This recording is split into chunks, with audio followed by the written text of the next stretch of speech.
أن محمدا عبده ورسوله يا أيها الذين آمنوا اتقوا الله حق تقاته ولا تموتن إلا وأنتم مسلمون يا أيها الناس اتقوا ربكم الذي خلقكم من نفس واحدة وخلق منها زوجها وبث منهما رجالا كثيرا ونساء واتقوا الله الذي تساءلون به والأرحام إن الله كان عليكم رقيبا يا أيها الذين آمنوا اتقوا الله وقولوا قولا سديدا يصلح لكم أعمالكم ويغفر لكم ذنوبكم ومن يطع الله ورسوله فقد فاز فوزا عظيما أما بعد فإن خير الحديث كتاب الله وخير الهدي هدي محمد صلى الله عليه وسلم وشر الأمور محدثاتها وكل محدثة بدعة وكل بدعة ضلالة وكل ضلالة في النار۔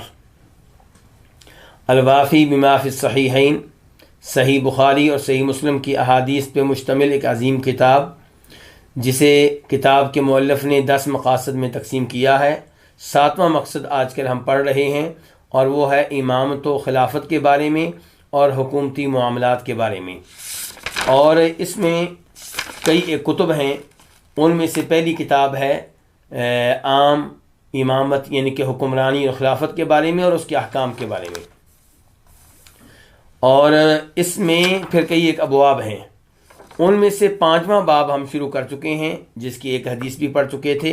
5واں باب ہے مسئولیت الامام، امام کی ذمہ داری، اور اس میں حدیث نمبر 1378 آج شروع کریں گے، 1378 قاف۔ اس حدیث کے بیان کرنے پہ اتفاق ہے امام بخاری کا اور امام مسلم کا۔ عن الحسنی، روایت ہے کس سے؟ حسن بصری سے۔ حسن بصری بہت بڑے امام ہیں، ایک دنیا انہیں جانتی ہے، یہ حسن بصری جو ہیں ان سے روایت ہے۔ یہ حسن بصری اس روایت میں جو کچھ کہنے لگے ہیں، اس سے پہلے تمہید کے طور پہ یہ بتانا چاہوں گا کہ دوسری روایت میں یہ آتا ہے کہ حسن بصری کہتے ہیں کہ صحابی معقل بن یسار رضی اللہ تعالیٰ عنہ کی عیادت کے لیے ہم گئے تو وہاں عبید اللہ بن زیاد بھی آ گیا۔ اور عبید اللہ بن زیاد کا تذکرہ ہو جائے، پہلے اس کے کہ میں ترجمہ شروع کروں۔ عبید اللہ بن زیاد امیر المؤمنین جناب معاویہ، جو کہ ہمارے 6 خلیفہ راشد ہیں، ان کے زمانے میں بصرہ کا گورنر تھا، اور یزید جو کہ امیر معاویہ کے صاحبزادے ہیں، ان کے زمانے میں بھی عبید اللہ ابن زیاد بصرہ وغیرہ کا گورنر رہا ہے۔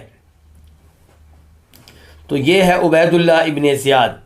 عبید اللہ ابن زیاد کی شہرت کو اتنی اچھی نہیں ہے، اس بارے میں 2 روایتیں آپ کے سامنے رکھنا چاہوں گا۔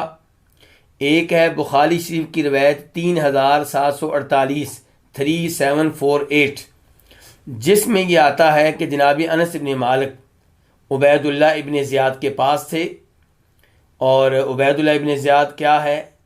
یزید کا یہ زمانہ ہے۔ یہ روایت جو ہے یزید کے زمانے سے تعلق رکھتی ہے، جو ابھی میں بیان کرنے لگا ہوں۔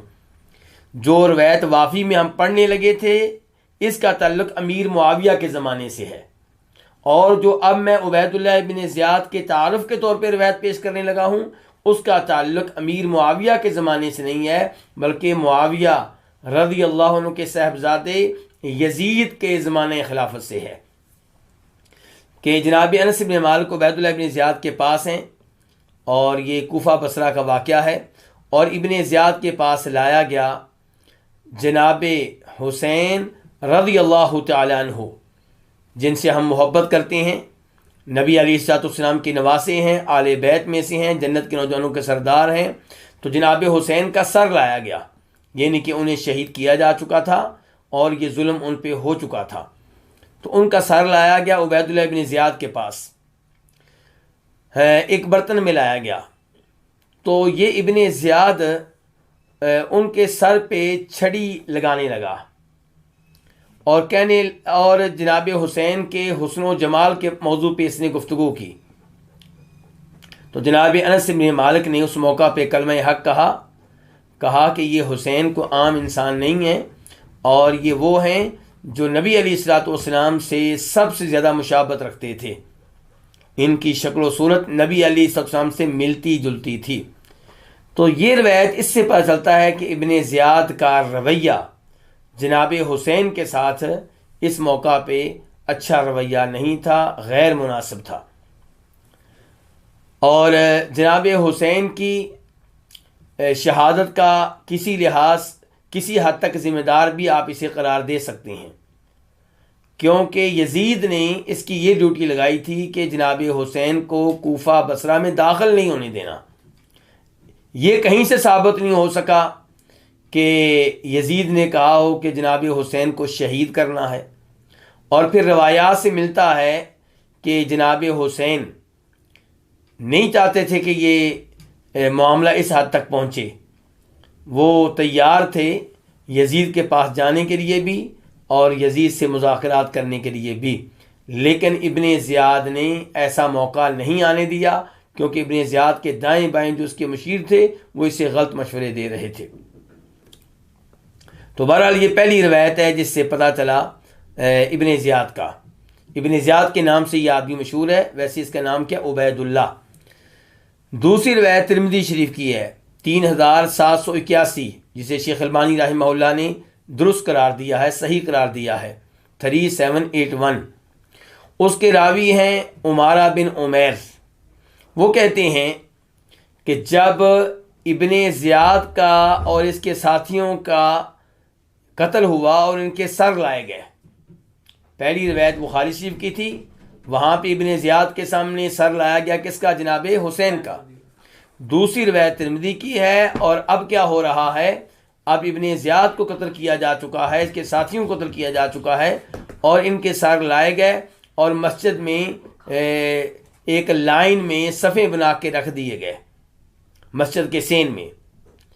تو یہ راوی کہتے ہیں عمارہ بن عمیر، جب میں پہنچا تو لوگ کہہ رہے تھے قد جاءت، وہ آیا وہ آیا۔ کہتے ہیں میں نے غور کیا تو ایک سانپ آ رہا تھا، اور وہ سانپ آیا اور ان لوگوں کے سروں سے گزرتا ہوا ابن زیاد کے نتنوں میں داخل ہو گیا، تھوڑی دیر وہاں پہ رہا پھر نکل گیا، اور ایسا 2-3 دفعہ ہوا ہے۔ تو علماء کرام کہتے ہیں کہ دیکھیں یہ اس کو سزا ملی ہے جناب حسین رضی اللہ تعالیٰ عنہ کے ساتھ غیر مناسب رویہ اختیار کرنے کی، خصوصاً ان کے شہید ہو جانے کے بعد۔ تو یہ ہے ابن زیاد۔ لیکن میں پھر بتا دوں کہ جو روایت ابھی ہم الوافی میں پڑھ رہے ہیں، یہاں پہ جب ابن زیاد کا تذکرہ ہے تو یہ ان معاملات سے پہلے کا ہے، یعنی کہ اس وقت جو ہمارے سامنے ابن زیاد ہے اس روایت میں، یہ وہ ابن زیاد ہے جس کا ابھی جناب حسین سے واسطہ نہیں پڑا، فی الحال جناب حسین کی شہادت کا معاملہ پیش نہیں آیا۔ تو حسن بصری کہتے ہیں کہ ان عبید اللہ بن زیاد، کہ عبید اللہ ابن زیاد عاد معقل ابن یسار، اس نے معقل بن یسار کی عیادت کی، بیمار پرسی کی، فی مرضہ الذی مات فیہ، ان کے اس مرض میں جس میں وہ فوت ہوئے۔ معقل بن یسار المزنی صحابی ہیں، تو یہ بیمار ہیں اور ان کی آخری بیماری کا تذکرہ ہو رہا ہے، جس بیماری کے بعد وہ زندہ نہیں رہے۔ تو اس بیماری میں ابن زیاد ان کی عیادت کے لیے آیا ہے، صحابی کی عیادت کے لیے۔ فقال له معقل، تو اس موقع پہ معقل نے کہا اس سے، کس سے؟ ابن زیاد سے، یعنی کہ صحابی نے موقع غنیمت جانا کہ میری عیادت کے لیے آیا ہے، تو کیوں نہ اس موقع پہ میں اسے کچھ نصیحت کر دوں، اسے کچھ احادیث سنا دوں۔ تو معقل فرمانے لگے انی محدثک حدیثا، کہ میں تمہیں ایک حدیث سنا رہا ہوں، سمعتہ من رسول اللہ صلی اللہ علیہ وسلم، جو خود میں نے سنی تھی نبی علیہ الصلوۃ والسلام سے۔ سمعت النبی صلی اللہ علیہ وسلم یقول، میں نے نبی علیہ الصلوۃ والسلام سے سنا تھا کہ آپ فرما رہے تھے ما من عبد یسترعیہ اللہ رعیہ فلم یحطها بنصح الا لم یجد رائحۃ الجنہ، کوئی بھی ایسا بندہ ہو، کوئی بھی ایسا شخص ہو، یسترعیہ اللہ، جس کو اللہ تعالیٰ حکمران بنا دے، جس کو اللہ تعالیٰ حکمران بنا دے، رعیتاً پبلک کا، رعایا کا، کچھ لوگوں کا حکمران بنا دے، نگران بنا دے، ذمہ دار بنا دے، فلم یحطھا بنصحہ، تو وہ خیر خواہی کے ساتھ ان کی حفاظت نہ کرے، ان کی نگہداشت نہ کرے، الا لم یجد رائحۃ الجنہ، تو ایسا جو بندہ ہے وہ جنت کی خوشبو بھی نہیں پا سکے گا۔ اور یہ روایت ہے بخاری شریف میں 7150 7150۔ اس سے اگلی روایت جو ہے 7151، اس میں الفاظ یہ آئے ہیں کہ جو بھی حکمران مسلمانوں کی رعایا کا ذمہ دار بنے اور وہ اس حال میں فوت ہو کہ ان کے ساتھ خیانت کا ارتکاب کر رہا ہو، تو اللہ تعالیٰ اس پہ جنت کو حرام کر دیں گے۔ اب خلاصہ کیا نکلا اس حدیث کا کہ جو بھی حکمران بنے اسے چاہیے کہ اپنی رعایا کے معاملے میں مظاہرہ کرے امانت کا، دیانت کا، خیر خواہی کا، اور خیانت سے بچے، دھوکے سے بچے، اور انہیں غلط راہ پہ نہ لگائے، انہیں کفر پہ نہ لگائے، انہیں گناہوں کی طرف لے کر نہ جائے، بلکہ انہیں نماز روزے کی طرف لے کر جائے، تقوی پرہیزگاری کی طرف لے کر جائے، اور انہیں گناہوں سے بچانے کی کوشش کرے، ان کے دیگر دنیاوی حقوق بھی ادا کرے، تو یہی حکمران کامیاب ہے۔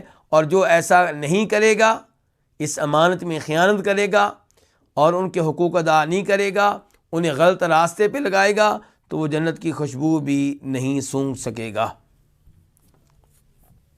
اس سے آپ اندازہ لگا سکتے ہیں کہ یہ ذمہ داریاں سنبھالنا، یہ حکمران بننا، یہ خلافت، یہ بادشاہت، یہ گورنری اور یہ وزارتیں، یہ بہت بڑی ذمہ داری ہیں۔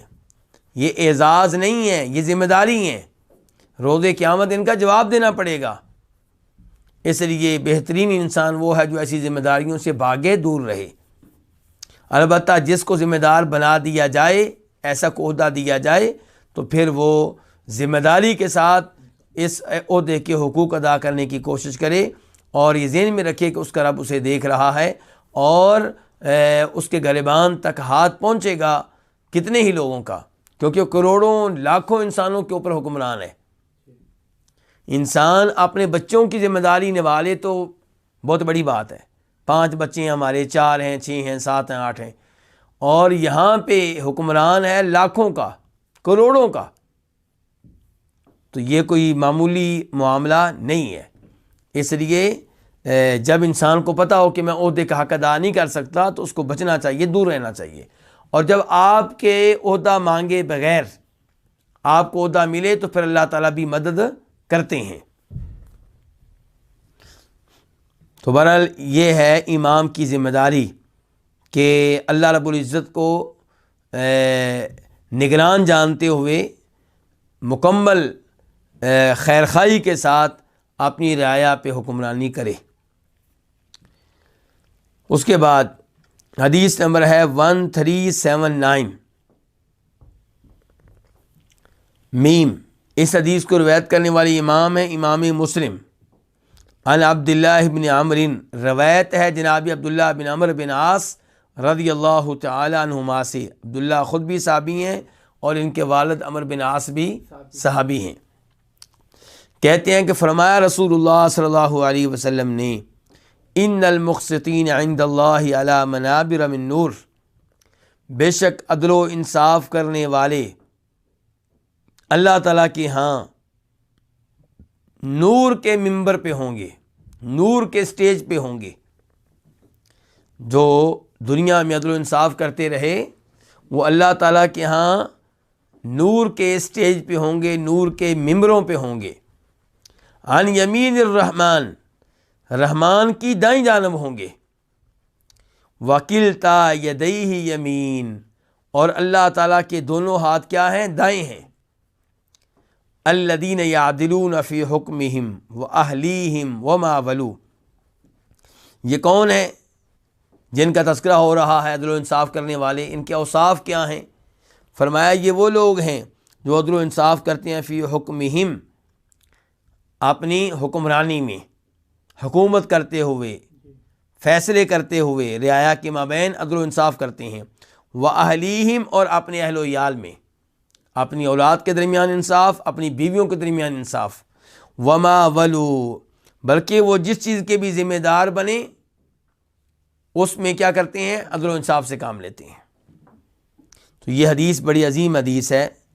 اس میں ایک تو پتہ چلا کہ عدل و انصاف اللہ رب العزت کو کتنا پسند ہے، کہ جو عدل و انصاف کرنے والے ہوں گے سرکاری مناصب پہ رہتے ہوئے، عدل و انصاف کن کے مابین؟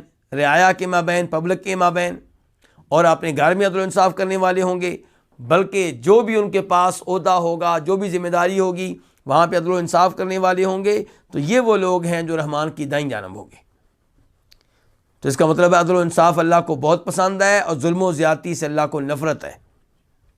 ہر انسان کو عہد کرنا چاہیے کہ میں عدل و انصاف سے کام لوں گا۔ آپ جہاں پہ بھی ہیں، آپ کا واسطہ چند لوگوں سے پڑتا ہے۔ مثال کے طور پہ آپ کلاس کے ٹیچر ہیں، تو کلاس کے تمام بچوں کے ساتھ کیا کرنا ہوگا؟ عدل و انصاف۔ آپ جج ہیں، تو آپ کے پاس مدعی مدعا علیہ جو بھی جھگڑا کرنے والے آتے ہیں، کیس لے کر آتے ہیں، ان کے درمیان عدل و انصاف۔ آپ کسی آفس میں ہیں، آپ کے نیچے 4-5 ملازمین ہیں، آپ ان کے افسر ہیں، ان کے بڑے ہیں، تو ان کے مابین عدل و انصاف۔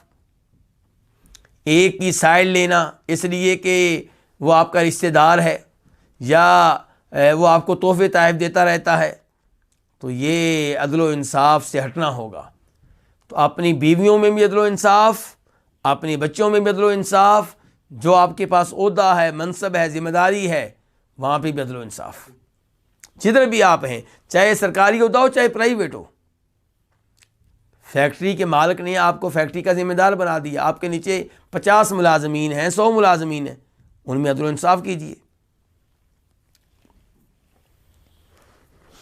تو یہ ہے عدل و انصاف ہے۔ اس کے بعد عدل و انصاف والے کہاں ہوں گے؟ عند اللہ، اللہ کے پاس ہوں گے۔ کہاں ہوں گے؟ اللہ کے پاس ہوں گے۔ اور کس چیز پہ بیٹھے ہوں گے؟ نور کے سٹیج پہ۔ تو ہمارا اس پہ ایمان ہے، غیبی چیز ہے، ہمیں بتائی گئی ہے، اور ہم اس پہ ایمان لاتے ہیں کسی قسم کی تعویل کیے بغیر۔ جیسے ہمارا ایمان ہے کہ روز قیامت ترازو قائم کیے جائیں گے جس کے 2 پلڑے ہوں گے، ہمارا ایمان ہے جہنم کے اوپر پل قائم کیا جائے گا جس سے لوگ گزریں گے، وہ پل ایک بال سے زیادہ کیا ہوگا؟ باریک، اور تلوار سے زیادہ کیا ہوگا؟ تیز۔ وَإِن مِّنكُمْ إِلَّا وَارِدُهُ، اور ہر ایک نے اس کے اوپر سے گزرنا ہے۔ ہمارا ایمان ہے نبی علیہ السلام کے حوض کے اوپر، جس نے اس سے پانی پی لیا اسے دوبارہ کبھی پیاس نہیں لگے گی۔ تو جیسے ان تمام چیزوں پہ ایمان ہے، ایسے ہی اس چیز پہ بھی ایمان ہے کہ عدل و انصاف کرنے والے روز قیامت اللہ کے پاس ہوں گے، نور کے سٹیج پہ بیٹھے ہوئے ہوں گے، عن یمین الرحمن، اور رحمان کے دائیں جانب ہوں گے۔ ایک تو پتہ چلا اللہ تعالیٰ کے ناموں میں سے ایک نام کیا ہے؟ رحمان۔ اور رحمان نام یہاں بطور علم استعمال ہوا ہے، جیسے ہم لفظ اللہ استعمال کرتے ہیں، ایسے کہا گیا رحمان کی دائیں جانب۔ تو رحمان اللہ کا ایک خاص قسم کا نام ہے جو دلالت کرتا ہے اللہ کی صفت رحمت پہ، جسے پتہ چلتا ہے کہ اللہ تعالیٰ رحمت کرنے والے ہیں۔ اور اس کے ساتھ بتایا گیا رحمان کے دائیں جانب، وکیلتا یدی یمین، اللہ کے دونوں ہاتھ کیا ہیں؟ دائیں ہیں۔ اس سے کیا مراد ہے کہ اللہ کے دونوں ہاتھ دائیں ہیں؟ وہ لوگ جو اللہ تعالیٰ کی صفات کے منکر ہیں، اللہ تعالیٰ کی صفات کے کیا ہیں؟ منکر ہیں، یعنی کہ اللہ تعالیٰ کی صفات کی تعویلیں کرتی ہیں۔ مثال کے طور پہ جہاں کہیں اللہ تعالیٰ کے ہاتھوں کا تذکرہ آتا ہے، کہتے ہیں ہاتھوں سے مراد حقیقی ہاتھ نہیں ہے، بلکہ اس سے مراد اللہ کی قوت، اس سے مراد اللہ کی قدرت، اس سے مراد اللہ کی نعمت، اس قسم کی تعویلیں کرتے ہیں۔ تو وہ ان لوگوں کا مذاق اڑاتے ہیں جو لوگ اللہ کی صفات کو ویسے ہی مانتے ہیں جیسے قرآن و حدیث میں آئی ہیں۔ یہاں پہ مذاق اڑائیں گے کیا؟ کہیں گے جی اب بتاؤ، تم کہتے ہو کہ اللہ تعالیٰ کی صفات کی تعویل نہیں کرنی، اللہ کی صفات کو ویسے ہی ماننا ہے جیسے ان کا تذکرہ آیا ہے، تو کیا یہ ممکن ہے کہ اللہ تعالیٰ کے دونوں ہاتھ ہی دائیں ہوں؟ تو ہمارا جواب یہ ہے کہ بالکل ہمارا حدیث پہ ایمان ہے کہ اللہ کے دونوں ہاتھ دائیں ہیں۔ اس کا مطلب کیا ہے؟ اس کا مطلب یہ ہے کہ انسان کے 2 ہاتھ ہوتے ہیں، ایک دایاں ایک بایاں، اور بایاں ہاتھ اس کا کیا ہے؟ یہ کمزور ہوتا ہے دائیں کے مقابلے میں، اس میں عیب ہوتے ہیں، یہ نجاست کے لیے استعمال ہوتا ہے، اس کو برا سمجھا جاتا ہے۔ حدیث میں آتا ہے کہ دائیں ہاتھ سے کھائیں بائیں سے نہ کھائیں، دائیں ہاتھ سے چیز پکڑیں دائیں ہاتھ سے چیز دیں، بائیں سے نہ پکڑیں نہ دیں۔ تو انسان کا بایاں ہاتھ دائیں ہاتھ کے مقابلے میں کیا ہے؟ ناقص ہے۔ تو اللہ رب العزت کے دونوں ہاتھوں میں کوئی نقص، کوئی عیب، کوئی کمزوری نہیں ہے۔ یہ مطلب ہے اس بات کا کہ اللہ کے دونوں ہاتھ کیا ہیں؟ دائیں ہیں۔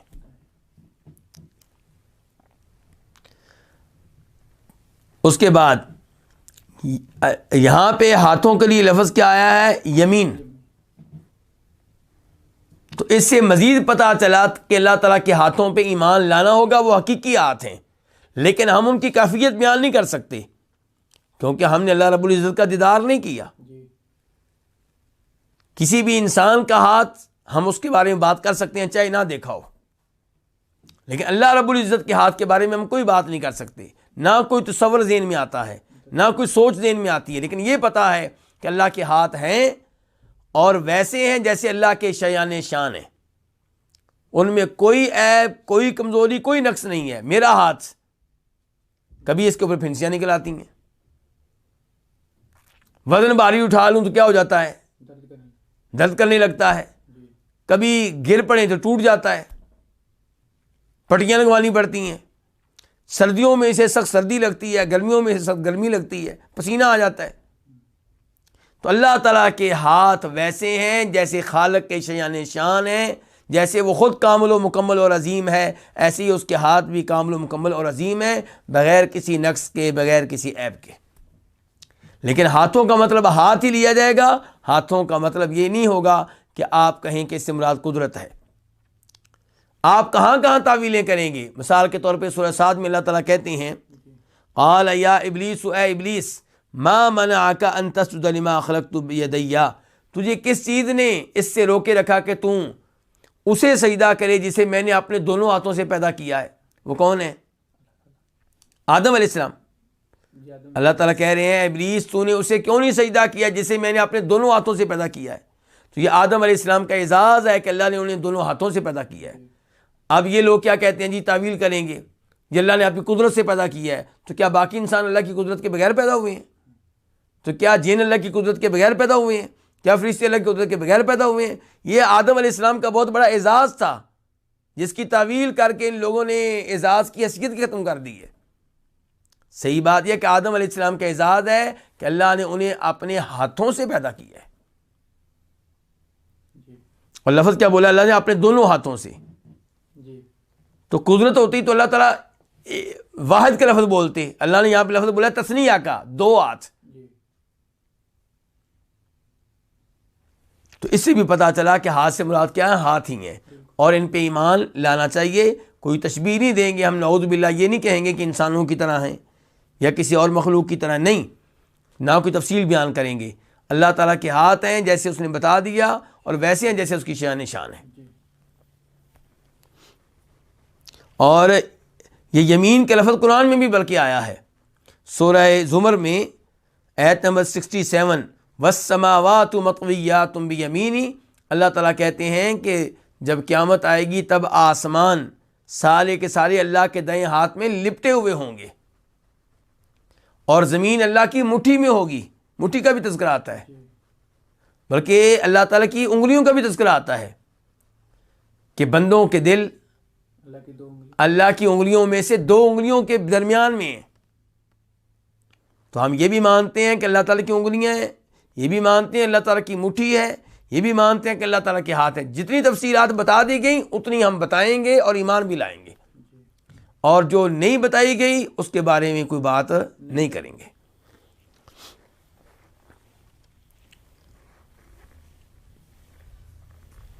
الذین یعدلون فی حکمہم وعدلہم وما ولوا، تو آخر میں بتایا گیا کہ عدل و انصاف پھر کرنے والے کون ہیں؟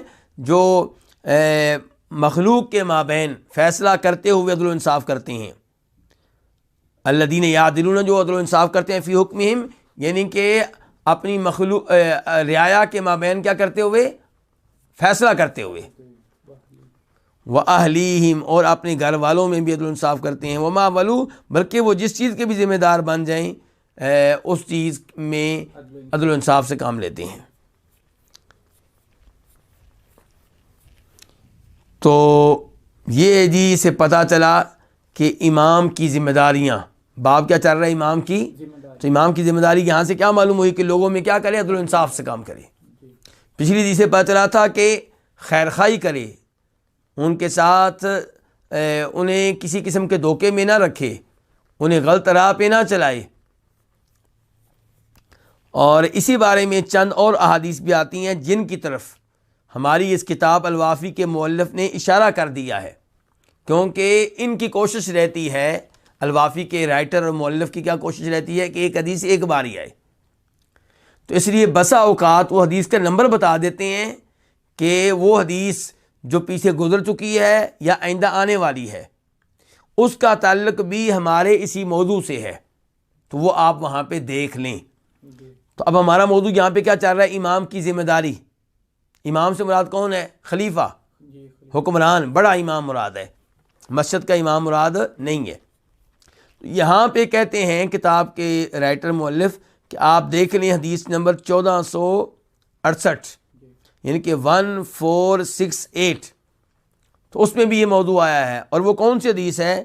یہ بخاری مسلم کی حدیث ہے، جس میں فرمایا ہے نبی علیہ الصلوۃ والسلام نے کہ 7 طرح کے لوگ ہیں جنہیں اللہ تعالیٰ اپنے سائے میں جگہ دے گا، یعنی کہ اپنے عرش کے سائے میں جگہ دے گا۔ ان میں سے ایک فرمایا الامام العادل، وہ حکمران جو عدل و انصاف سے کام لے۔ تو پتہ چلا کہ حکمران کو کیا ہونا چاہیے؟ عادل ہونا چاہیے، عدل و انصاف سے کام لے۔ رشتہ داروں کو دوسروں پہ ترجیح دینا یا کسی ایک علاقے کے لوگوں کو دوسروں پہ ترجیح دینا، یہ حکمران کو زیب نہیں دیتا، اس کے لیے ساری رعایا برابر ہونی چاہیے۔ اس کے بعد ایک اور حدیث لکھی ہے، وہ ہے اس کا نمبر 929، 929، اور یہ وہ حدیث ہے جو ہم پہلے پڑھ چکے ہیں، اور یہ مسلم شریف کی حدیث ہے۔ اس میں کیا آتا ہے کہ لِكُلِّ غَادِرٍ لِوَاءٌ يَوْمَ الْقِيَامَةِ، جو بھی دغا باز ہو، بدعہد ہو، معاہدہ توڑنے والا ہو، دھوکہ دینے والا ہو، اس کے نام پہ ایک جھنڈا نصب کیا جائے گا روز قیامت، اور وہ جھنڈا اتنا اونچا ہوگا جتنا بڑا اس نے جرم کیا ہوگا، دغا بازی کا، بدعہدی کا۔ فرمایا سب سے بڑا اونچا، سب سے اونچا جھنڈا اس کے نام کا ہوگا جو حکمران تھا اور لوگوں کے ساتھ بدعہدی کرتا رہا، دغا بازی کرتا رہا۔ تو اس سے بھی پتہ چلا کہ حکمران کو بہت ہی ذمہ داری کے ساتھ اپنے فرائض کی یعنی کہ اپنے فرائض کو ادا کرنا چاہیے، ورنہ روز قیامت اللہ رب العزت کے ہاں حساب کتاب کے لحاظ سے وہ بہت خطرے میں ہے۔ اس کے بعد تیسری حدیث وہ کہتے ہیں 1518، یہ آگے آئے گی 1518، اس میں کیا آتا ہے کہ اذا وسد الامر الى غیرہ ای الى غیر اہلہ، اذا وسد الامر الى غیر اہلہ فانتظر الساعہ، کہ جب حکمرانی اور معاملات سپرد کر دیے جائیں ان کے جو نااہل ہوں، جو صلاحیت نہ رکھتے ہوں، تو پھر قیامت کے آنے کا انتظار کریں۔ اس کا مطلب یہ ہے کہ قیامت کی یہ نشانی ہے۔ عہدے، مناصب، حکمرانی، خلافت ان کے والے کی جائے جو اس کے حقدار نہ ہوں، جو اس کی صلاحیت نہ رکھتے ہوں، تو یہ قیامت کی نشانی ہے، قیامت کا انتظار کریں۔ اس سے کیا پتہ چلا؟ اس سے پتہ چلا کہ حکمران کو چاہیے کہ وہ گورنر ان کو بنائے جو گورنر بننے کے حقدار ہوں، سرکاری عہدے ان کو دے جو اس کی صلاحیت رکھتے ہوں۔ اس کے بعد اب ہم آتے ہیں باب نمبر 6 کی طرف۔ وہ کیا ہے؟ باب الامراء من قریش، کہ حکمران کن میں سے ہوں گے؟ قریشیوں میں سے ہوں گے۔ ایسی حدیث ابھی ہم پڑھنے لگے ہیں، یہ پڑھ کر پتہ چلتا ہے کس کا ایمان ہے اللہ پہ اور اللہ کے رسول علیہ الصلوۃ والسلام پہ۔ یہ حدیث ان احادیث میں سے ایک ہے جس پہ ایمان لانا بہت مشکل ہو جاتا ہے ان لوگوں کے لیے جن کے ذہن لبرل قسم کے لوگوں کے ذہنوں کی طرح ہوں، جو اسلام کو اپنی عقل کے مطابق بنانا چاہتے ہوں، جبکہ یہاں پہ کامیاب وہ ہے جو اپنے آپ کو اسلام کے مطابق بنا لے، جو اپنے آپ کو اسلام کے مطابق ڈھال لے، جو اللہ کے رسول کی بات کو کیا سمجھے، حرف آخر سمجھے۔ اب یہاں پہ دیکھیے کیا ہے، پہلے میں حدیث کا ترجمہ کر دوں۔ حدیث نمبر ہے 1380 قاف۔ اس حدیث کے بیان کرنے پہ اتفاق ہے کس کس کا؟ امام بخاری کا اور امام مسلم کا۔ عن ابن عمر رضی اللہ عنہما، روایت ہے کس سے؟ جناب عبداللہ بن عمر رضی اللہ عنہما سے۔ عن النبی صلی اللہ علیہ وسلم، وہ روایت کرتے ہیں نبی صلی اللہ علیہ وسلم سے کہ آپ نے فرمایا، لا یزال هذا الامر فی قریش، یہ معاملہ ہمیشہ قریش میں رہے گا۔ اس معاملے سے کیا مراد ہے؟ خلافت، حکمرانی، بادشاہت۔ یہ خلافت کن میں رہے گی؟ قریش میں رہے گی۔ ما بقی منہم اثنان، جب تک کہ ان میں سے دو بھی آدمی موجود ہیں، دو بھی قریشی موجود ہوں تو حکمرانی کا حق کس کو ہے؟ قریشی کو، وہ حکمران بنے گا۔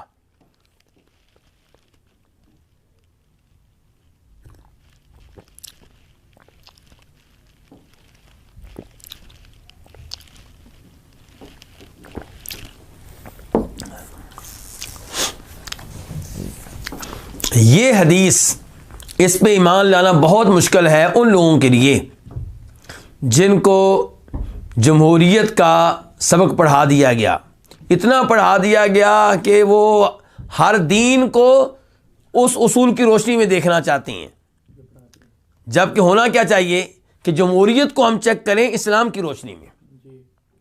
لیکن آج کل اسلام کو چیک کیا جا رہا ہے کس کی روشنی میں؟ جمہوریت وغیرہ اور جو دیگر اصول ہمیں یورپ سے ملتے ہیں اس کی روشنی میں اسلام کو چیک کیا جا رہا ہے۔ اور ہمارے نوجوان، افسوس سے کہنا پڑتا ہے، اس وجہ سے تیزی کے ساتھ گمراہ ہو رہے ہیں اور وہ کفر کی راہ اختیار کر رہے ہیں، کیونکہ آپ اگر ایک بھی آیت ریجیکٹ کر دیں قرآن کریم کی، یا ایک بھی صحیح حدیث ریجیکٹ کر دیں تو آپ کفر میں داخل ہو گئے۔ اللہ کے رسول کی ایک بات کو بھی ریجیکٹ کرنے کی یا اس میں شک و شبہ کی گنجائش نہیں ہے۔ آپ نے اگر اسلام کی کسی چیز کے بارے میں دل میں شک و شبہ بٹھایا ہوا، ایک ہے کہ شک و شبہ آیا اور گزر گیا، شیطان حملہ کرتا رہتا ہے، وسوسے ذہن میں آئے اور گئے۔ ایک یہ ہے کہ شک و شبہ کو آپ نے جگہ دے دی، اس کو آپ ذہن میں بٹھا لیا آپ نے، اور اسلام کی کسی چیز کے اوپر آپ شک کرتے رہتے ہیں، تو پھر آپ کا معاملہ بہت خطرناک ہے۔ آپ تو ایمان سے نکل کے کفر میں داخل ہو رہے ہیں۔ مسلمان وہ ہے جو اللہ کے رسول کی ہر بات پہ کیا ہو، آنکھیں بند کر کے ایمان لے آئے۔ ہاں، آپ کو یہ حق حاصل ہے کہ آپ یہ مطالبہ کریں ہم سے، بھائی میں تو اللہ کے رسول کی ہر بات پہ ایمان لاتا ہوں، لیکن میں چیک کرنا چاہتا ہوں کیا یہ بات واقعی اللہ نے کہی ہے، میں چیک کرنا چاہتا ہوں کیا یہ بات واقعی رسول اللہ نے کہی ہے صلی اللہ علیہ وسلم۔ جب چیک ہو گیا پھر اعتراض کی کوئی گنجائش نہیں ہے۔ جو یہ کہتا ہے کہ میرا اللہ پہ ایمان ہے، جو یہ کہتا ہے میرا اللہ کے رسول پہ ایمان ہے، اس کے بعد وہ اللہ کے رسول کی کسی حدیث پہ اعتراض کرے، شک و شبہ کرے، تو یہ ایمان کون سا ہے جی پھر؟ ہاں، جب تک آپ مسلمان نہیں تھے تب تک آپ ایسے اعتراض کرتے رہے اور ہم آپ کو سمجھاتے رہے، لیکن جس دن آپ نے کہہ دیا کہ میں اللہ پہ ایمان لایا، میں اللہ کے رسول پہ ایمان لایا، تو یہ غیر مشروط ایمان ہے۔ اب چاہے اسلام کہے کہ عورت کی گواہی مرد کے مقابلے میں کیا ہے؟ نصف ہے، عورت کی وراثت مرد کے مقابلے میں کیا ہے؟ آدھی ہے۔ اسلام کہے کہ حکمران جو بھی ہوگا قریشی ہوگا، آپ کہیں اسلام نے جو کہہ دیا ٹھیک کہہ دیا، جو اللہ نے کہہ دیا بالکل صحیح کہا۔ تو اب یہاں پہ کیا کہا گیا ہے کہ یہ معاملہ، ان کی خلافت ہمیشہ کن میں رہے گی؟ قریشیوں میں رہے گی، جب تک کہ ان میں سے دو بھی باقی ہیں۔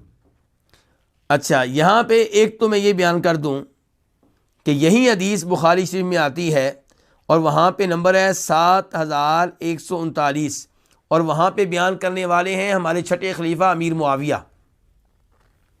وہ کہتے ہیں کہ اللہ کے رسول علیہ الصلوۃ والسلام نے فرمایا تھا کہ ان ھذا الامر فی قریش، یہ معاملہ قریشیوں میں ہی رہے گا، لا یعادیہم احد الا کبہ اللہ، جو بھی قریشیوں سے دشمنی مول لے گا اس معاملے میں، اللہ تعالیٰ اسے اس کے چہرے کے بل اوندا کر دیں گے۔ اچھا، قریشیوں میں معاملہ کب تک رہے گا؟ کیا اس کی کچھ شرط ہے؟ جی ہاں شرط ہے۔ وہ کیا؟ ما اقام الدین، جب تک وہ دین قائم کریں گے،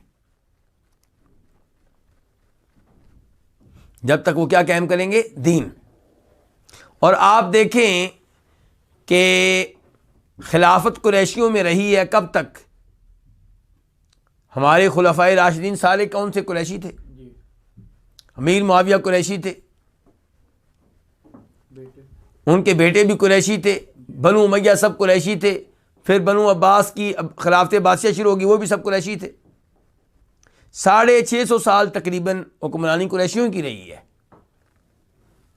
اس کے بعد پھر ترکیوں کی حکومت شروع ہوئی ہے۔ تو ہم یہ نہیں کہتے کہ جو حکمران بن چکا ہے غیر قریشیوں میں سے، قریشیوں کے علاوہ جو حکمران بن چکا ہے، آپ اس سے اقتدار چھین لیں، نہیں، جو بن گیا اس کی اطاعت کی جائے گی، اس کو مانا جائے گا۔ لیکن جب کبھی نیا خلیفہ بنانے کی باری آئے گی اور معاملہ میرے ہاتھ میں ہوگا، آپ کے ہاتھ میں ہوگا، مجھ سے مشورہ ہوگا اس مسئلے میں یا آپ سے، تو ہم کہیں گے بھی کسی قریشی کو بلاؤ۔ لیکن قریشی کون؟ چاہے مشرک ہو، چاہے بدتی ہو، نہیں، وہ جو توحید کے اوپر ہو، ما اقام الدین۔ اگر ہمیں کوئی ایسا قریشی نہیں ملتا جو توحید کے اوپر ہو، تو پھر ہم غیر قریشی کو حکمران بنائیں گے وہاں پہ، کیونکہ اللہ کے رسول نے کہا تھا کہ وہ اس معاملے کے حقدار ہیں جب تک کہ وہ دین کو قائم کریں۔ اچھا، یہاں پہ اب اعتراض کیا ہوگا؟ اعتراض یہ ہوگا کہ جی اسلام تو مساوات کا حکم دیتا ہے کہ سب لوگ برابر ہیں، اور نبی علیہ السلام نے کہا تھا اپنے حج کے خطبے میں، عربیوں کو اجمیوں پہ کوئی فضیلت نہیں ہے، گورے کو کالے پہ کوئی فضیلت نہیں ہے، الا بتقوی، مگر تقوی کے ساتھ۔ تو اب یہاں پہ ایسا کیوں ہوا پھر؟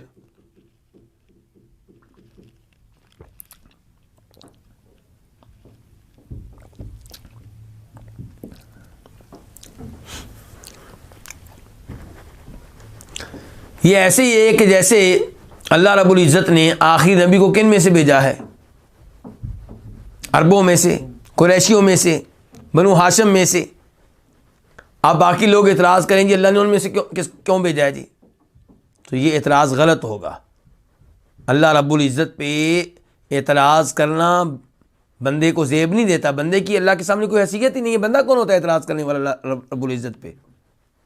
گھر میں بچہ باپ پہ اعتراض کرے تو یہ غیر مناسب ہے، جبکہ یہاں تو اللہ کا معاملہ ہے،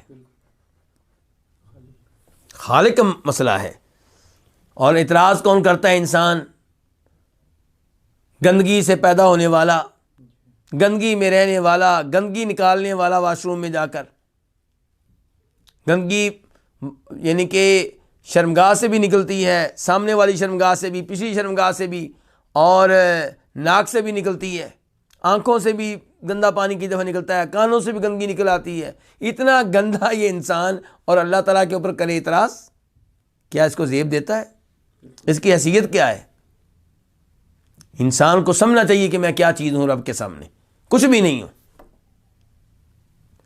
تو انسان کو اللہ کے سامنے کیا ہونا چاہیے؟ جو کہہ دیا اللہ نے، سمعنا واطعنا، ہم نے سن لیا اور مان لیا، ایمان لیا ہے فوری طور پہ۔ اب یہاں پہ کہتے ہیں جی اسلام نے تو کہا ہے مساوات کا، بالکل اسلام نے مساوات کا کہا ہے، اس میں کوئی شک و شبہ ہی نہیں ہے۔ کسی قریشی کو یہ حق حاصل نہیں ہے مثال کے طور پہ کسی دوسرے پہ ظلم کرے، کہ دوسرے کی پٹائی کرے، کسی دوسرے کی زمین پہ قبضہ کر لے، کوئی حق حاصل نہیں ہے۔ لیکن جیسے اسلام یہ کہتا ہے کہ میاں بیوی جب لڑکی لڑکے کی شادی ہوگی تو گھر کا نظام چلانے کے لیے وہاں پہ آرڈر کس کا چلے گا؟ لڑکی کا چلے گا کہ لڑکے کا چلے گا؟ اگر کوئی نعرہ لگاتا ہے برابری کا تو سمجھے اس نے گھر کو تباہ کر لیا۔ اگر کوئی نعرہ یہ لگاتا ہے کہ لڑکی لڑکے کا برابر آرڈر چلے گا تو کیسے چلے گا جی؟ مثال کے طور پہ لڑکا کہتا ہے بتی بند کرو، لڑکی کہتی ہے بند نہیں ہوگی، اب لڑائی ہو جائے گی۔ اور یہ صبح و شام کے کام ہے، تو ایک مثال دی ہے نا، تو یہ تو 24 گھنٹے میں یعنی کہ 100 مرتبہ ایسا ہوگا۔ کبھی بتی چلانے کا معاملہ، کبھی اے سی چلانے کا معاملہ، کبھی پنکھا چلانے کا معاملہ، کبھی جھاڑو دینے کا معاملہ، کبھی بچے کے لیے فیڈر بنانے کا مسئلہ، کبھی روٹی بنانے کا مسئلہ۔ تو یہ نعرہ بظاہر بڑا خوبصورت لگتا ہے لوگوں کو کہ آج برابر برابر ہے، یہ بھول جاتے ہیں کہ الا یعلم من خلق، خالق سے بہتر کون علم رکھتا ہے کہ کس کو کیا حق دینا ہے۔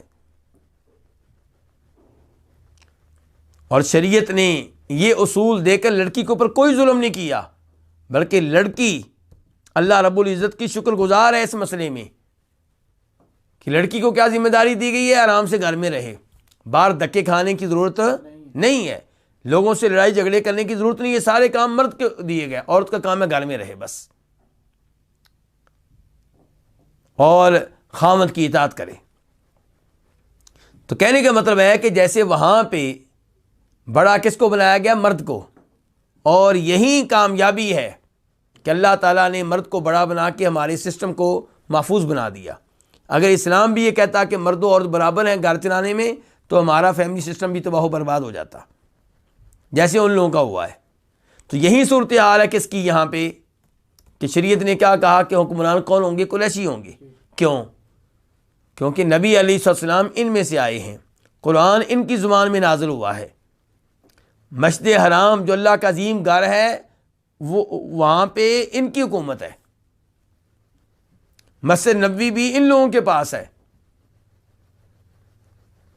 اور اس کے علاوہ کئی اعزازات ہیں، کئی اعزازات ہیں، نسب، حسب و نسب کے لحاظ سے بھی افضل ہیں۔ تو اس لیے اللہ رب العزت نے ان کو یہ قیادت کا شرف دیا ہے، سیادت کا شرف اللہ تعالیٰ نے ان کو دیا ہے، اور باقی لوگوں کو چاہیے کہ یہ مان لیں، ورنہ کیا ہوگا، فتنہ ہوگا پھر۔ اور یہاں پہ یہ بھی بات ذہن میں رہے کہ وہ لوگ جو سب سے زیادہ عقل مند تھے انہوں نے اس پہ اعتراض نہیں کیا۔ دیکھیں بڑی اہم بات کرنے لگا ہوں کہ مکہ کے لوگ تھے قریشی، مدینہ کے لوگ تو قریشی نہیں تھے۔ مکہ کے لوگوں نے مدینہ والوں نے پناہ دی، جگہ دی، تو جب اللہ کے رسول نے کہا کہ حکمران قریشیوں میں سے ہوں گے، اعتراض کرنا ہوتا تو مدینہ والے کرتے، بھی جانیں ہم نے دی ہیں، پناہ ہم نے آپ کو دی ہے، اور جب حکمرانی بیان کرنے کی باری آئی ہے تو ہمارا درمیان میں کوئی نمبر ہی نہیں ہے، حکمران ہمیشہ قریشی ہوں گے، مکہ والے ہوں گے، تو پھر ہم کہاں جائیں؟ لیکن وہ اللہ کے رسول علیہ السلام کی ذات کو سمجھنے والے، آپ کے مقام کو سمجھنے والے، اللہ تعالیٰ کی شان کو سمجھنے والے تھے، انہوں نے ایسا کوئی اعتراض نہیں کیا۔ بلکہ نبی علیہ السلام کے فوت ہو جانے کے بعد جب انصاریوں کی میٹنگ ہوئی کہ اب ہم حکمران مقرر کریں گے کیونکہ ہم مدینہ والے ہیں، اللہ کے رسول تو چلے گئے، ہمیں حق حاصل ہے، تو ابو بکر صدیق نے ان کو یہی حدیث سنائی تھی اس موقع پہ کہ اللہ کے رسول نے فرمایا تھا کہ حکمران جب ہوں گے قریشیوں میں سے ہوں گے، تو انصاری چپ ہو گئے، اللہ کے رسول کی حدیث آئی تو چپ ہو گئے، اور یہ صحابہ کرام سب سے افضل لوگ ہیں، سب سے عقل مند لوگ ہیں، انہوں نے کوئی اعتراض نہیں کیا۔ ایسے ہی یہ حدیث جو ہیں مرد و عورت والی، آدھی گواہی والی، آدھی وراثت والی، جو سب سے عقل مند عورتیں انہوں نے کبھی اعتراض نہیں کیا۔ اعتراض کرنے والی کون ہے؟ یہ بے حیا عورتیں، لبرل عورتیں، جن کے پاس نہ حیا ہے، نہ شرم ہے، نہ فیملی سسٹم کو قبول کرنے والی ہیں، یہ بازاری عورتیں اعتراض کرتی ہیں، ورنہ جو سب سے زیادہ عقل مند عورتیں انہوں نے اعتراض نہیں کیا۔ تو یہ اصول میں سب احادیث کے بارے میں بتا رہا ہوں، وہ احادیث جن کی وجہ سے آج ہمارے نوجوانوں کو گمراہ کرنے کی کوشش کی جا رہی ہے۔ اس حدیث کے بارے میں امام نووی کا تبصرہ ذرا سنیے گا۔ وہ کہتے ہیں کہ یہ حدیث واضح طور پہ دلیل ہے اس بات کی کہ خلافت جو ہے وہ قریشیوں کے ساتھ مخصوص ہے، اور کسی اور کو خلیفہ بنانا درست نہیں ہے، اور اس مسئلے میں اتفاق ہے صحابہ کرام کا اور ان کے بعد میں آنے والے علماء کرام کا، اور اگر کوئی بدعتی اس اصول کی خلاف ورزی کرے، اس کی مخالفت کرے، تو ہم کہیں گے کہ بھئی صحابہ کرام کے اس مسئلے پہ اجماع ہو چکا، تم کون ہوتے ہو؟ یہ خلاصہ بتایا میں نے کس کی عبارت کا؟ امام نووی رحمۃ اللہ علیہ کی۔ ایک اور اہم بات بتا دوں کہ حافظ ابن حجر رحمہ اللہ نے اس حدیث پہ مستقل ایک کتاب لکھی ہے، یعنی کہ اس کی سندیں، اس کی روایات جمع کی ہیں، تو وہ کہتے ہیں تقریباً 40 کے قریب صحابہ کرام نے اس حدیث کو روایت کیا ہے۔ کتنے صحابہ کرام؟ 40 کے قریب۔ اور روایت کرنے والوں میں قریشی بھی ہیں، غیر قریشی بھی ہیں۔ غیر قریشیوں نے بھی کہا کہ اللہ کے رسول نے کہا تھا کہ حکمران جو ہوں گے کن میں سے ہوں گے؟ قریشیوں میں سے ہوں گے۔ تو یہ اس حدیث کے تعلق سے چند باتیں تھیں کہ نبی علیہ السلام نے فرما دیا حکمران قریشیوں میں سے ہوں گے، اور یہ کب تک؟ جب تک وہ کیا کریں گے؟ دین کو قائم کریں گے، تو ان کا حق پہلے ہے۔ اور آج بھی اگر کسی جگہ میرے اور آپ کے ہاتھ میں یہ بات آئے، مجھ سے اور آپ سے مشورہ مانگا جائے، تو ہم یہی مشورہ دیں گے۔ لیکن جہاں پہ حکمران کوئی غیر قریشی بن گیا، اس کو اس وجہ سے ہٹانے کی اجازت نہیں ہوگی کہ تم غیر قریشی ہو۔ فتنہ و فساد بپا کرنے کی اجازت نہیں ہے۔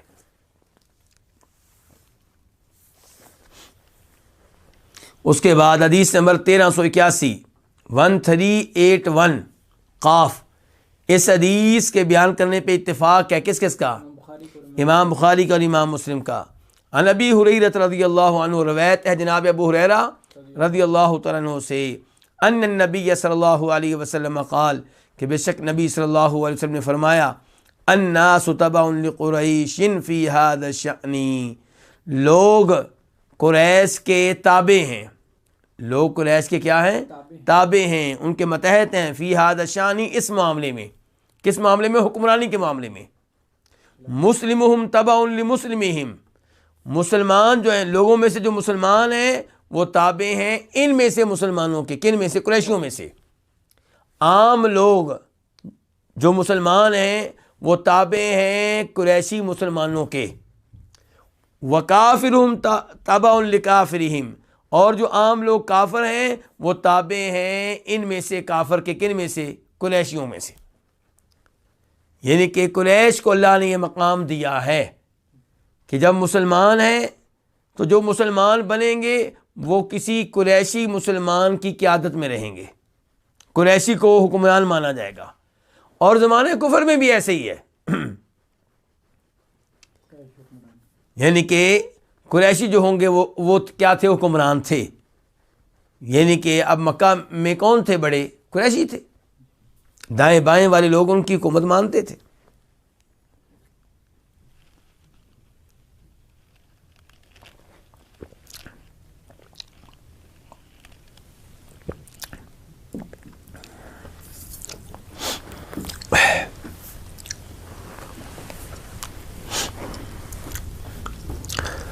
اس کے بعد باب نمبر 7، باب وصیت الامراء بالتیسیر، گورنروں کو، حکمرانوں کو آسانی کرنے کی وصیت کرنا، نصیحت کرنا۔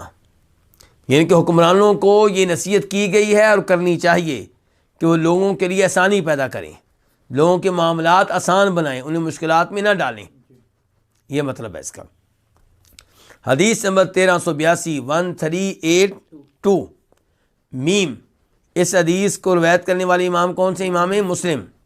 عن ابی موسیٰ، روایت ہے جناب ابو موسیٰ اشعری رضی اللہ تعالیٰ عنہ سے، قال، وہ کہتے ہیں، کان رسول اللہ صلی اللہ علیہ وسلم اذا بعث احدا من اصحابہ فی بعض امرہ قال، کہ نبی صلی اللہ علیہ وسلم جب بھیجتے تھے احدن کسی ایک کو، من اصحابی اپنے صحابہ ساتھیوں میں سے، صحابہ میں سے کسی ایک کو بھیجتے تھے، فی بعض امرہ اپنے کسی کام میں، مثال کے طور پہ زکوٰۃ لینے کے لیے، صدقہ وصول کرنے کے لیے، کہیں سے کہیں پہ گورنر بنا کر، کہیں جہاد کے لیے بھیجتے، تو جب بھی کسی کو بھیجتے کسی ایسے معاملے میں، قال، تو آپ کہتے بشرو، خوشخبری دو، ولا تنفرو، اور لوگوں کو متنفر نہ کرو. کیا مطلب ہے اس کا؟ خوشخبری دو، ان کو متنفر نہ کرو. لوگوں کو خوشخبری دو کہ اللہ کی اطاعت کرو گے تمہیں جنت ملے گی، اللہ کی اطاعت کرو گے اللہ تمہارے اوپر کیا ہوگا؟ راضی ہوگا. گناہوں سے توبہ کر لو، اللہ تمہاری توبہ قبول کرنے والا ہے، اللہ معاف کرنے والا ہے، اللہ بخشنے والا ہے. ایسی باتیں کرو. ولا تنفروا، اور لوگوں کو متنفر نہ کرو، ان کو ڈراؤ نہیں. اچھا تو نے یہ گناہ کر لیا، تجھے اللہ کبھی معاف نہیں کریں گے. تو نے اتنے بڑے جرائم کر لیے، تجھے اللہ کبھی معاف نہیں کریں گے. نہ یہ کام نہ کرو. تو بشروا، لوگوں کو کیا دو؟ خوشخبری دو. ولا تنفروا، اور انہیں متنفر نہ کرو. ویسروا، اور آسانی پیدا کرو. لوگوں کے معاملات کو کیا کرو؟ آسان کرو. مثال کے طور پہ لوگوں سے آپ جب زکوٰۃ لینے لگے ہیں تو اتنی زکوٰۃ لیں جتنی بنتی ہے، اس سے زیادہ نہ لیں. تو لوگوں کو مشکلات میں نہ ڈالیں. ولا تعسروا، اور ان پہ تنگی نہ کرو، ان کو تنگی میں نہ ڈالو، ان کو مشکلات میں نہ ڈالو. تو یہ ہیں تعلیمات ہمارے نبی علیہ الصلوۃ والسلام کی. اس سے آپ اندازہ لگا سکتے ہیں کہ نبی علیہ الصلوۃ والسلام کس قدر عام لوگوں کا خیال رکھنے والے تھے. اس کے بعد ہے باب نمبر 8. وہ کیا ہے باب؟ الصبر علی ظلم الولاة، حکمرانوں کے ظلم پہ صبر کرنا. والیوں کے، گورنروں کے، حکمرانوں کے ظلم پہ کیا کرنا؟ صبر کرنا. حدیث نمبر 1383 1383 قاف. اس حدیث کے بیان کرنے پہ اتفاق ہے کس کس کا؟ امام بخاری کا اور امام مسلم کا. اس حدیث کو ہمارے وہ بھائی دھیان سے سنیں جو ایسے نعرے لگاتے ہیں یا نعروں سے متاثر ہیں. کیا ہم نہیں مانتے ظلم کے ضابطے؟ کیا نعرہ لگایا جاتا ہے؟ ہم نہیں مانتے ظلم کے ضابطے. تو ایسے لوگوں کو یہ حدیث دھیان سے سننی چاہیے. عبداللہ ابن عباس سے روایت ہے، وہ روایت کرتے ہیں نبی علیہ الصلوۃ والسلام سے کہ آپ نے فرمایا من کریہ من امیرہ شیئا فلیصبر، جو ناپسند کرے اپنے حکمران میں سے کسی چیز کو، فلیصبر، اسے صبر کرنا چاہیے. یہاں پہ کیا کہتے ہیں؟ حکمران جب غلطیاں کرے تو کیا کرو؟ روڈوں پہ نکل آؤ، تختہ الٹ دو، انقلاب لے آؤ. اور انقلاب لانے کا نعرہ لگانے والے سمجھتے ہیں کہ شاید یہ اسلام کا مزاج ہے. نہیں، اسلام کا مزاج نہیں ہے. یہ بھی احادیث جو بھی آپ پڑھنے لگے ہیں اور پڑھتے رہیں گے، ان سب سے کیا پتہ چلے گا؟ حکمران کی اطاعت کرو جب تک کہ اس کا کوئی آرڈر شریعت کے خلاف نہیں ہے. سب آرڈر مان لو، جو غلط آرڈر ہے وہ ایک نہ مانو، باقی پھر بھی مانتے رہو.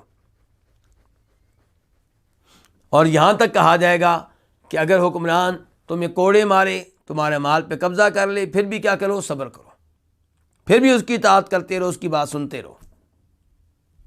جہاں تک تعلق ہے اس کے ظلم کا، تو اس کا ازالہ کب ہوگا؟ آخرت میں.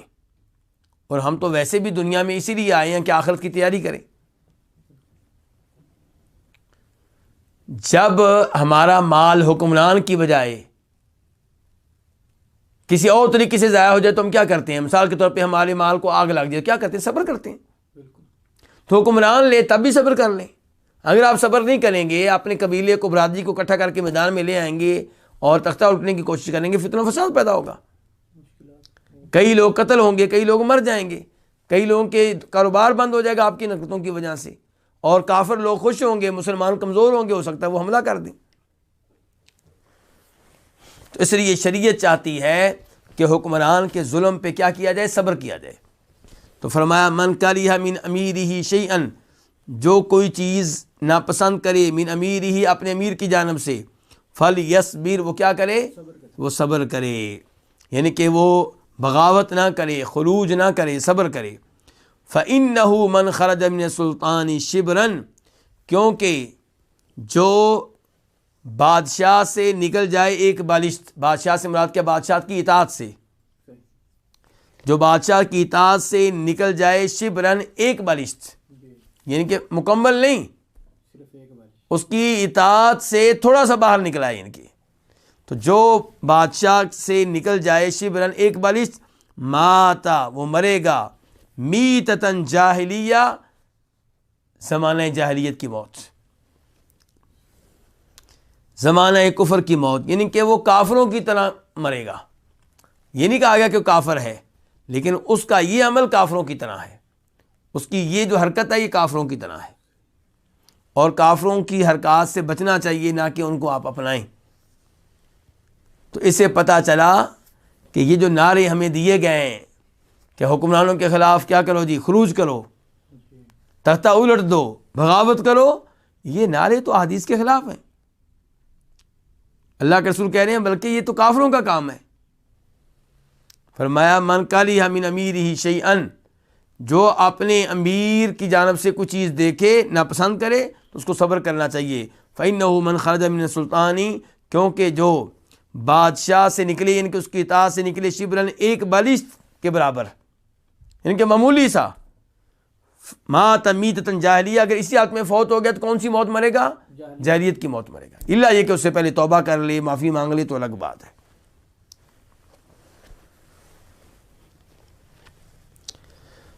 اس کے بعد حدیث نمبر 1384 1384 قاف. اس حدیث کے بیان کرنے پہ اتفاق ہے کس کا؟ امام بخاری کا اور امام مسلم کا.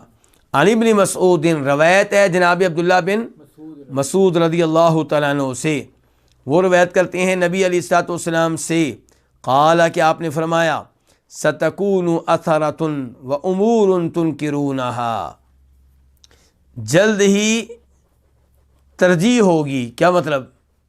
تم پہ اوروں کو ترجیح دی جائے گی، یعنی کہ جلدی ایسا ہوگا کہ تم پہ اوروں کو ترجیح دی جائے گی، مال برابر تقسیم کرنے کی بجائے اوروں کو دیا جائے گا، تمہیں نہیں ملے گا.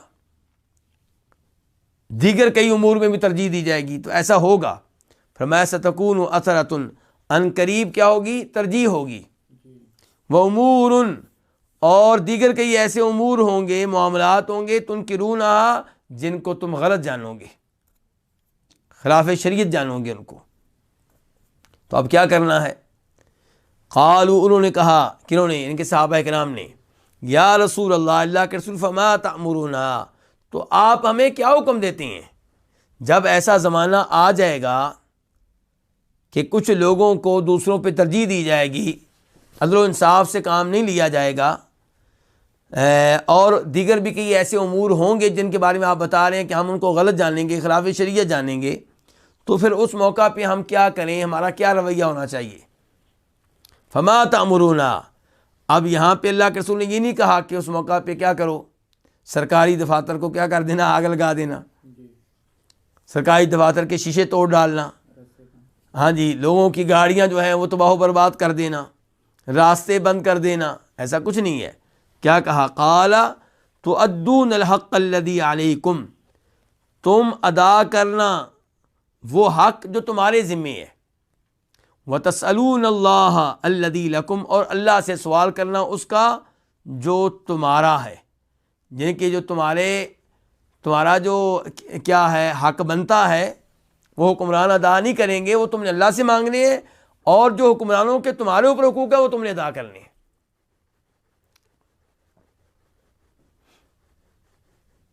یہ حدیث قابل غور ہے.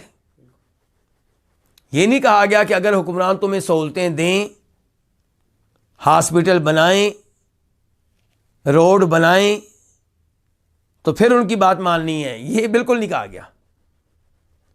کہا گیا تم نے ان کی بات ماننی ہے، تم زکوٰۃ ادا کرو گے، کیونکہ آج کل تو ایسا نہیں ہو رہا، لیکن بنیادی طور پہ زکوٰۃ لینا کس کی ذمہ داری ہے؟ اسلامی حکومت کی. تو جب وہ حکومت کی طرف سے زکوٰۃ لینے والے آفیسر آئیں گے، تم نے زکوٰۃ دے دینی ہے. دیگر بھی جو حقوق ان کے بنتے ہیں تم نے ادا کرنے ہیں، تم نے ان کی اطاعت بھی کرنی ہے، ان کی بات بھی سننی ہے، ان کے پیچھے نمازیں بھی پڑھنی ہیں، سب کچھ کرنا ہے. اور اب آپ کہیں گے کہ ہمارے حقوق، پھر اگر وہ ہمارے حقوق نہ دیں، فرمایا وتسألون اللہ، تم اللہ سے مانگنا، الذی لکم، وہ حقوق جو تمہارے ہیں. اس سے آپ اندازہ لگا سکتے ہیں کہ کس قدر ہمیں صبر کرنے کے لیے کہا جا رہا ہے حکمرانوں کی بری حرکات پہ. ان کی غلط حرکتیں ہوں گی، ان پہ بھی کیا کہا جا رہا ہے؟ صبر کرنا ہے. بغاوت کی تعلیم کہیں نظر نہیں آ رہی، ان احادیث میں بغاوت کی تعلیم کہیں بھی نظر نہیں آ رہی۔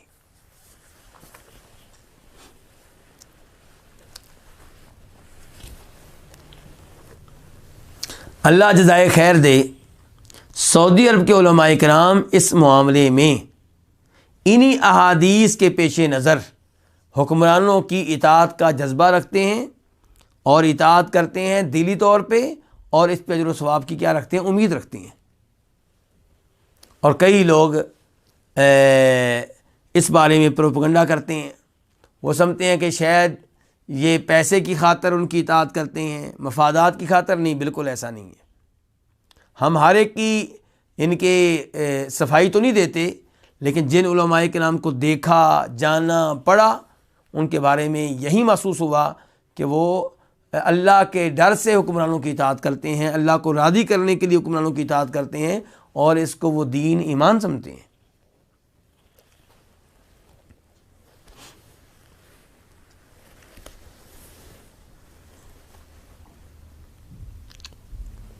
اس کے بعد حدیث نمبر 1385 1385 خا، اس حدیث کو روایت کرنے والے کون ہیں؟ امام بخاری۔ عن زبیر بن عدی، روایت ہے زبیر بن عدی سے۔ زبیر بن عدی کوفی ہیں، ہمدانی ہیں، اور یہ چھوٹے تابعی ہیں، تابعی صغیر، چھوٹے تابعی، بڑے تابعیوں میں سے نہیں، چھوٹے تابعیوں میں سے ہیں۔ قال، وہ کہتے ہیں اتینا انس بن مالک، ہم کس کے پاس آئے؟ انس بن مالک کے پاس آئے۔ فشکونا الیہ ما یلقون من الحجاج، تو ہم نے ان سے شکایت کی اس معاملے کی جس کا لوگ سامنا کر رہے تھے حجاج کی طرف سے۔ حجاج بن یوسف الثقفی، یہ بھی بنی امیہ کے زمانے میں گورنر رہے ہیں، اور ان سے کئی غلطیاں بھی ہوئی ہیں اور کئی ان کی نیکیاں اور خوبیاں بھی ہیں۔ مثال کے طور پہ پاک و ہند میں جو دین پہنچا ہے وہ ان کے بھتیجے کے ذریعے پہنچا ہے۔ کیا نام ہے اس کا؟ محمد بن قاسم۔ محمد بن قاسم جہاد کرتے کرتے سندھ تک پہنچ چکے تھے، ملتان تک پہنچ چکے تھے، اور یہ وہ اسلام تھا جو خالص تھا، بدعات سے پاک تھا، خرافات سے پاک تھا، جس میں توحید تھی۔ تو یہ حجاج بن یوسف کی کوششوں سے یہ دین ادھر پہنچا ہے۔ اب میں کہنا یہ چاہتا ہوں کہ حجاج بن یوسف کی غلطیاں بھی کافی ساری ہیں، لیکن کوئی آدمی ان غلطیوں کے پیش نظر اس کے اوپر جہنمی ان کا فتویٰ لگا دے تو غلط ہوگا، یا کافر ان کا فتویٰ لگا دے تو غلط ہوگا۔ اس کا معاملہ اس کے رب کے سپرد کر دینا چاہیے۔ اللہ رب العزت کئی دفعہ بندے کے کسی ایک جملے کو اتنا پسند کر لیتے ہیں کہ اس کی وجہ سے اسے نواز دیتے ہیں جب وہ توحید کے اوپر ہو۔ تو حجاج بن یوسف کے بارے میں کہا جاتا ہے کہ اس نے فوت ہونے سے پہلے کہا تھا کہ یا اللہ، لوگ یہ سمجھتے ہیں کہ تو مجھے معاف نہیں کرے گا، یا اللہ ان کے گمان کو غلط ثابت کر دے۔ اب دیکھیں کتنا عظیم جملہ اس کے منہ سے نکلا ہے۔ تو قرآن کریم کے سلسلے میں بھی اس کی کافی خدمات ہیں۔ اس کی تاریخ پڑھیں تو لگتا ہے کہ اس کو قرآن اور اہل قرآن سے بڑی محبت تھی، لیکن میں پھر کہہ رہا ہوں اس سے غلطیاں بھی ہوئی ہیں، بالکل ہوئی ہیں۔ تو اسی لیے دیکھیں نا، لوگ شکایت کر رہے ہیں انس بن مالک سے کہ یہ حجاج جو ہے بڑا سخت قسم کا آدمی ہے اور ہم بڑا تنگ ہیں۔ تو ہم انس بن مالک کے پاس آئے، وہ صحابی ہیں۔ فشکونا الیہ، تو ہم نے ان سے شکایت کی ما یلقون من الحجاج، اس سلوک کی جس کا لوگ حجاج کی جانب سے سامنا کر رہے تھے۔ فقال، تو وہ کہنے لگے، کون؟ انس بن مالک، اصبروا، صبر کرو۔ لو جی، انس بن مالک صحابی تھے کہ نہیں تھے؟ لیڈر تھے نا، دیکھ بھی رہے تھے لوگ تنگ ہیں، لوگ بتا بھی رہے ہیں، تو کیا انہوں نے کہا چلو جی کل سے دھرنا دیں گے؟ نہیں، ایسا کچھ نہیں کہا۔ کیا کہا؟ اصبروا، صبر کرو۔ فَإِنَّهُ لَا يَأْتِي عَلَيْكُمْ زَمَانٌ إِلَّا الَّذِي بَعْدَهُ شَرٌّ مِّنْهُ، کیونکہ تم پہ کوئی وقت نہیں آئے گا مگر اس کے بعد کا وقت اس سے زیادہ کیا ہوگا؟ برا ہوگا. یعنی کہ آج تم اس وقت کی وجہ سے تنگ ہو کہ آج کل بڑے حالات خراب ہیں، تو بعد کا زمانہ جو آئے گا وہ اس سے بھی برا آئے گا. فرمایا کیونکہ تمہارے اوپر کوئی زمانہ نہیں آئے گا مگر وہ جو ہے جو اس کے بعد ہے وہ اس سے بھی برا ہوگا. حتیٰ تلقوا ربکم، یہاں تک کہ تم اپنے رب سے جا ملو، ان کے فوت ہو جاؤ. سمیعتہ، انس بن مالک کہتے ہیں یہ چیز میں نے سنی ہے من نبیکم صلی اللہ علیہ وسلم، تمہارے نبی علیہ السلام سے. یعنی کہ یہ جو الفاظ میں نے ادا کیے ہیں اس کا مفہوم میں نے اللہ کے رسول سے سنا ہے. اچھا اب دیکھیے آج کل کیا ہو رہا ہے مختلف ممالک میں، ایک حکمران کو ہٹانے کی کوشش کرتے ہیں اس امید پہ کہ اس کے بعد جو آئے گا وہ اچھا آئے گا، تو اس کے بعد جو آتا ہے وہ صرف برا آتا ہے.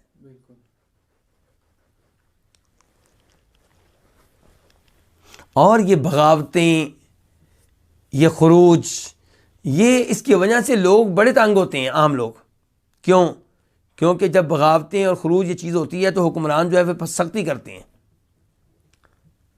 پھر وہ سختی سب کے لیے ہوتی ہے، تو اس سے فائدہ نہیں ہوتا. یہ انداز بہت اچھا ہے جو اپنایا تھا کس نے؟ امام محمد بن عبد الوہاب نے، جن کی کتاب التوحید ہے.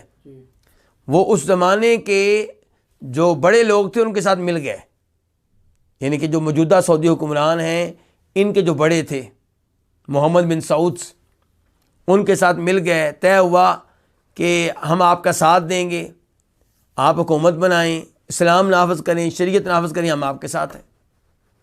تو ان سے دین کا کام لیا. تو یہ بہت مناسب طریقہ ہے، حکمرانوں سے دین کے کام لینے کا طریقہ بہت اچھا طریقہ ہے. تو بہرحال یہاں پہ بھی انس بن مالک نے کیا کہا ہے کہ صبر کرو، حکمرانوں کے ظلم پہ کیا کرو؟ صبر کرو. اس کے بعد حدیث نمبر 1386 1386 میم، اس حدیث کو روایت کرنے والے امام کون سے؟ امام مسلم. عن ابی ہریرہ عن النبی صلی اللہ علیہ وسلم انہ قال، روایت ہے جناب ابو ہریرہ رضی اللہ تعالیٰ عنہ سے، وہ روایت کرتے ہیں نبی علیہ الصلوۃ والسلام سے، انہ قال، کہ بے شک آپ نے فرمایا، من خرج من الطاعہ، جو اطاعت سے باہر نکل گیا. کس کی اطاعت؟ حکمران کی. وفارق الجماع، اور جماعت سے الگ ہو گیا، مسلمانوں کی جماعت سے کیا ہو گیا؟ الگ ہو گیا. فماتا، اور فوت ہو گیا، الگ ہو گیا اور پھر اسی حالت میں فوت ہو گیا، تو مات میتۃ جاہلیہ، وہ جاہلیت کی موت مرے گا. آپ اندازہ لگا لیں کہ کتنا سخت معاملہ ہے. لوگ تو یہاں انقلاب کے نعرے لگاتے ہیں اور خروج کرتے ہیں اور بہت معاملہ آگے لے جاتے ہیں. اللہ کے رسول فرما رہے ہیں کوئی بھی آدمی جو حکمران کی اطاعت سے باہر نکلے گا اور مسلمانوں کی جماعت سے الگ ہو جائے گا اور فوت ہو جائے گا تو جاہلیت کی موت مرے گا. ومن قاتل، اور جو لڑے تحت رایۃ امیۃ، کسی اندھے جھنڈے کے نیچے. کس کے نیچے؟ اندھے جھنڈے کے نیچے. کیا مطلب؟ چند لوگ اٹھ کھڑے ہوئے اور جناب لڑائیاں کر رہے ہیں، یہ 10 آدمی اٹھے ان کے ساتھ مل گیا، کوئی پتہ نہیں کہ وہ چاہتے کیا ہیں، حق پہ ہیں کہ باطل پہ ہیں. بس ٹھیک ہے جی. فرمایا اور جو لڑے تحت رایۃ امیۃ، کسی اندھے جھنڈے کے نیچے، یغضب لعصبۃ، وہ غصے میں آ جائے، لعصبۃ، کس کی وجہ سے؟ عصبہ کی وجہ سے. عصبہ بنیادی طور پہ کہتے ہیں انسان کے وہ رشتہ دار جو باپ کی طرف سے ہوں، چچا کے بیٹے وغیرہ، یہ لوگ جو ہوتے ہیں. تو مراد یہاں پہ کیا ہے؟ اپنی برادری، اپنے وطن اور اپنے زبان والوں کے لیے جو ہے نا، ان لوگوں کی وجہ سے غصے میں آنا، ان کے حقوق کے لیے میدان میں آ جانا. یغضب لعصبۃ، جو عصبہ کے لیے کیا؟ یغضب غصے میں آئے، او یدعو الی عصبہ، یا وہ بلائے عصبہ کی طرف، یعنی کہ عصبہ کی مدد کی طرف، کہ آؤ بھئی اپنی برادری کی مدد کرنی ہے، آؤ جی اپنے علاقے کے حقوق کے لیے لڑنا ہے. او ینصر عصبہ، یا اپنے عصبہ کی مدد کرے، فقتل، تو کیا ہو جائے؟ قتل ہو جائے. فقطۃ جاہلیہ، تو اس کی یہ جو اس کا قتل ہونا جو ہوگا یہ کیا ہوگا؟ جاہلیت کا قتل ہونا ہوگا، کہ آپ اسلام کے لیے نہیں اٹھے تھے، آپ کس لیے اٹھے تھے؟ اپنی برادری کے لیے، اپنے علاقے کے لیے، اپنے رشتہ داروں کے لیے۔ اور یہ مضموم وہ ہے جو نکلتا ہے یہ سوچ کر کہ میری برادری ہے، چاہے وہ حق پہ ہے چاہے وہ غلط ہے، میں نے ساتھ دینا اپنی برادری کا، اپنے رشتہ داروں کا، اپنی قوس کا، چاہے وہ حق پہ ہوں چاہے باطل پہ ہوں۔ ومن خرج علی امتی، اور جو میری امت کے خلاف نکلے، خروج کرے، یظلم برہا وفاجرہا، وہ مارے میری اس امت کے نیکوکاروں کو بھی، وفاجرہا، اور فاجر لوگوں کو بھی، اس کوئی پرواہ نہیں ہے اس کو کہ کس کو میں قتل کر رہا ہوں، جو اس کے ہتھے چڑھ جا کو مار رہا ہے۔ ولا یتحاشا من مؤمنہا، اور اس امت کے مومنوں سے اجتناب نہ کرے، بچنے کی کوشش نہ کرے، ہر ایک کو رگڑ رہا ہے، ہر ایک کو مار رہا ہے۔ ولا یفی لذی عہد عہدہ، اور نہ کسی عہد والے کا عہد پورا کرے، فلیس منی، تو مجھ میں سے نہیں ہے، ولست منہ، اور میں اس میں سے نہیں ہوں۔ کیا مطلب؟ وہ میرا امتی نہیں ہے، میری امت کے طریقے پہ نہیں ہے، اور میں اس سے نہیں ہوں، ان کی میرا اس سے کوئی تعلق واسطہ نہیں ہے۔ تو اب یہ حدیث آپ دیکھ لیں، اس کے شروع کا جو حصہ ہے اس کا خاص طور پہ تعلق ہے ان احادیث جو ہم پڑھ رہے ہیں، کہ حکمران کی اطاعت سے نکل جانا، جماعت سے الگ ہو جانا، اور جو اس حالت میں توبہ سے پہلے فوت ہو جائے گا وہ جاہلیت کی موت مرے گا، اور جو کسی اندھے جھنڈے کے نیچے لڑے، ہاں جی، برادری کی وجہ سے غصے میں آ جائے، برادری کی مدد کے لیے پکارے، برادری کی مدد کرے، یعنی کہ یہ چکیے بغیر کہ وہ حق پہ ہیں باطل پہ ہیں، تو وہ قتل ہو جائے، تو اس کی موت، اس کا قتل ہونا کون سا ہوگا؟ جاہلیت کا قتل ہونا ہوگا۔ اور فرمایا جو میری امت کے خلاف خروج کرے، بغاوت کرے، یضرب برا فاجرہا، اس امت کے نیکوکاروں کو، فاسق و فاجروں سب کو کیا کرے؟ مارے، ان کی گردنیں اڑائے، اور ان کے مومنوں سے نہ بچے، اور نہ ہی کسی عہد والے کا عہد پورا کرے، تو وہ مجھ میں سے نہیں ہے اور میں اس میں سے نہیں ہوں۔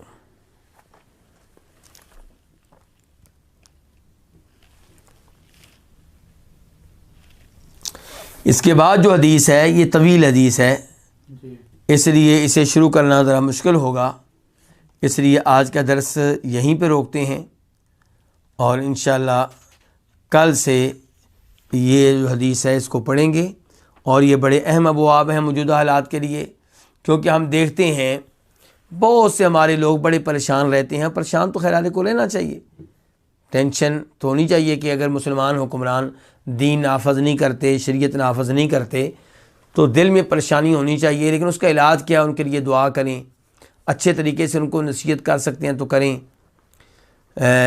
اس قسم کے امور جو آپ کے ہاتھ میں ہیں وہ کریں، لیکن وہ ان امور کو اپنے ہاتھ میں لے لینا یا لینے کی کوشش کرنا جن سے آپ کا تعلق نہیں ہے، یہ درست نہیں ہے۔